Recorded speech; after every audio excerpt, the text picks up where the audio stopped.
अस्सलाम वालेकुम नाज़रीन, वेलकम टू माय चैनल खुदा से मोहब्बत। एक बार नबी पाक सल्लल्लाहु अलैहि वसल्लम ने शैतान को देखा जो कि बहुत कमज़ोर और लागन नज़र आ रहा था।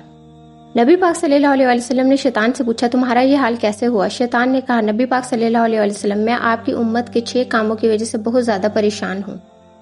जब एक दूसरे से मुलाकात करते हैं तो सलाम करते हैं, यानी एक दूसरे के ऊपर सलामती भेजते हैं, जो कि मुझे सख्त नापसंद है। एक दूसरे से मुलाकात करते वक्त हाथ मिलाते हैं। हर काम का इरादा करने से कबल इंशाअल्लाह कहते हैं, क्योंकि जिस काम में इंशाअल्लाह कहो वो काम जरूर पूरा होता है। गुनाह हो जाए तो फौरन इस्तग़फ़ार करते हैं और इस्तग़फ़ार करने वाले को अल्लाह पाक पसंद फरमाते हैं। नबी पाक सल्लल्लाहु अलैहि वसल्लम का नाम सुनते ही सलावात पढ़ते हैं सल्लल्लाहु अलैहि वसल्लम। हर काम की इब्तिदा में बिस्मिल्लाह की तिलावत करते हैं, क्योंकि जिस काम के शुरू में बिस्मिल्लाह पढ़ी जाए उसमें शैतान रुकावट नहीं डाल सकता। शैतान ने कहा, मुझ में इन कामों को देखने की ताकत नहीं है। Don't forget to subscribe my channel, like my video and share to others। और कमेंट्स में अपनी राय का इजहार ज़रूर कीजिए।